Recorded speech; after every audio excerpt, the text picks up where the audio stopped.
Right, I've got the floppy disk drive working.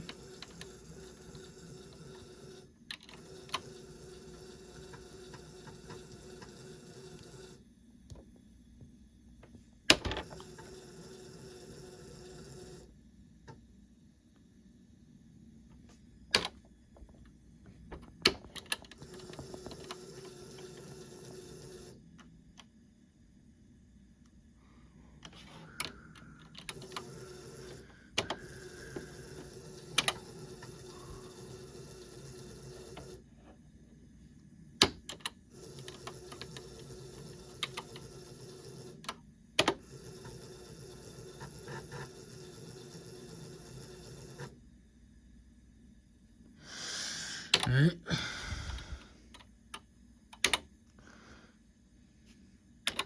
And I'm happy to say that, well, once this thing there it goes. I've got the demo to work.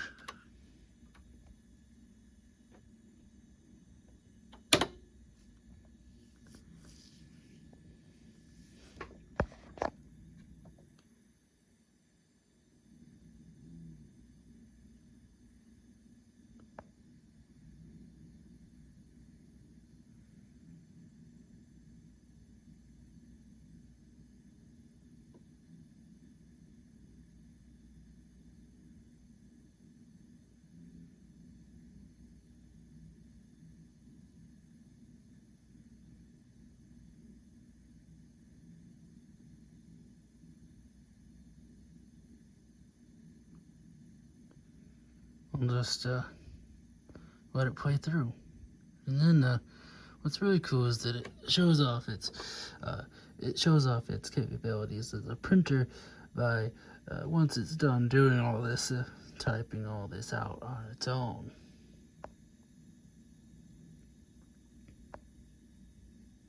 Well, it prints it out. Probably a bit faster than probably many people can type. Not everyone, but you know, faster than I can type, definitely.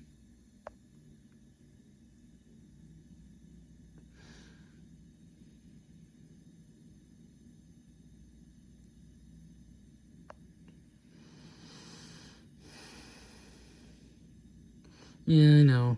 The lined paper is cursed, but it's all I had on hand. But that's fine.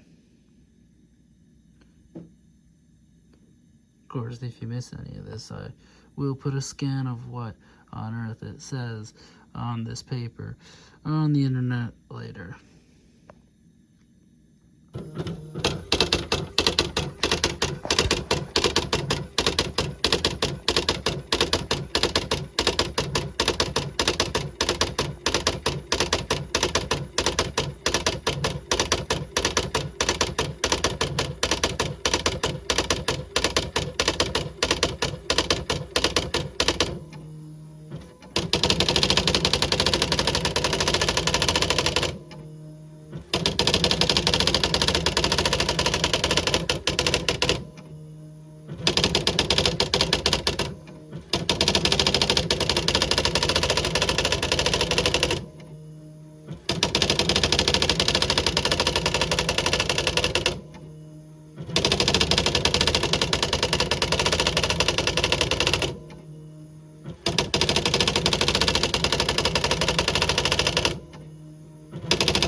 And then it'll actually save all of that to the disk.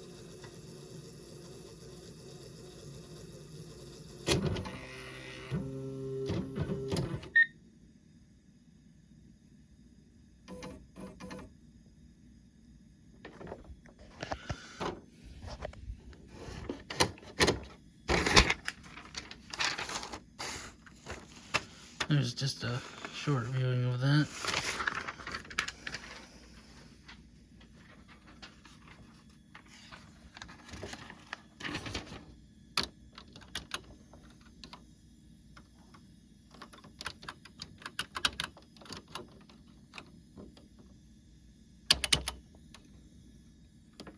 What is interesting is that it'll actually, if you code E, it tells you how many bytes are left on the floppy disk. At least I assume that's what that is, unless it has an internal memory. I don't think it does. I know it has RAM, but I don't think it has any kind of I don't think it has any kind of internal memory bank or anything.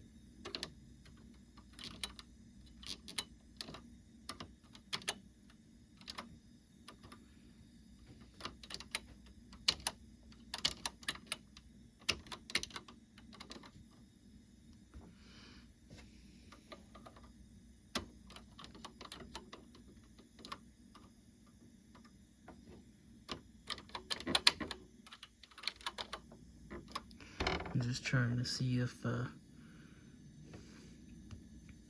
anything does anything, but it doesn't seem like it.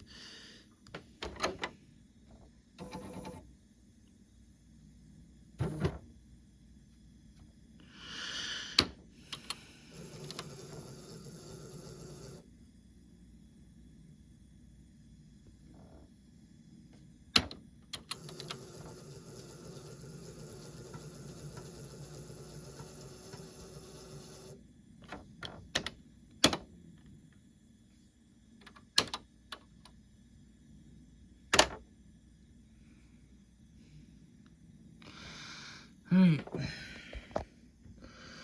I will be ordering that belt, even though it's expensive. So I'm going to leave this as it is for now, unfortunately.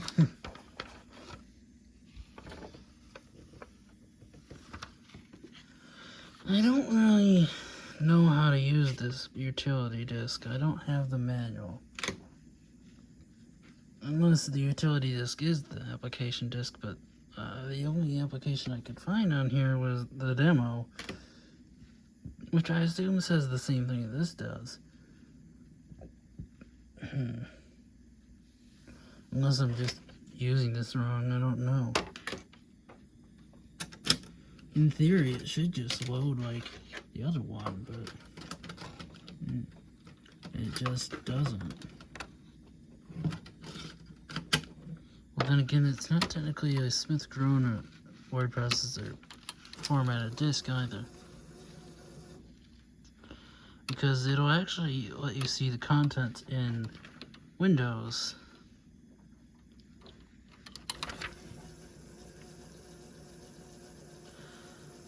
But it doesn't let you see anything on the Smith Corona. So I'm not exactly sure how that works, because there's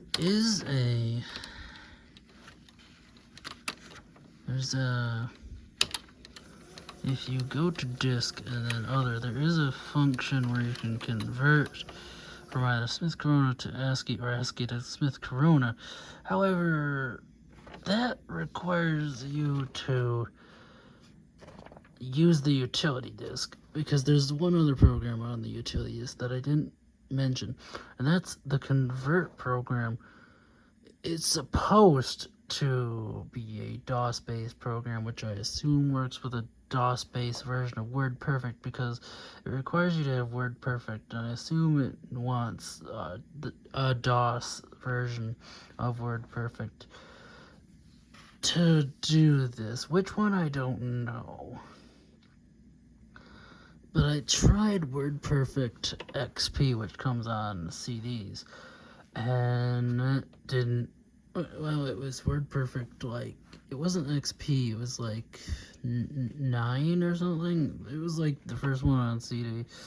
Or, no, it wasn't the first one, it was just like for XP or something like that. I thought maybe it would work, but no, I tried importing the WordPerfect file, and it just said this file could not be transferred when I tried to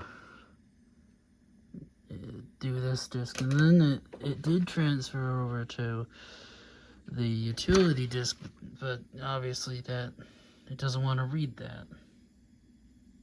So I probably need a very specific version of WordPerfect for DOS that has compatibility with this thing. And it would probably help if I had the manual, which I don't, because some collector decided that he's going to gatekeep it because, you know, it's valuable. People want to use these things to have fun with these. Release the scan of the. You have scans of the manual. You're just selling. You're either selling the manual for ridiculous price, or you're selling scans of the manual for ridiculous price. Whatever. I don't need the stress. I don't need the stress. Right, that'll be it for now, at least until I get a proper belt for this floppy drive. Perhaps it's running at inconsistent speeds with the rubber band because it might be too tight. So until I get that, I guess that's it.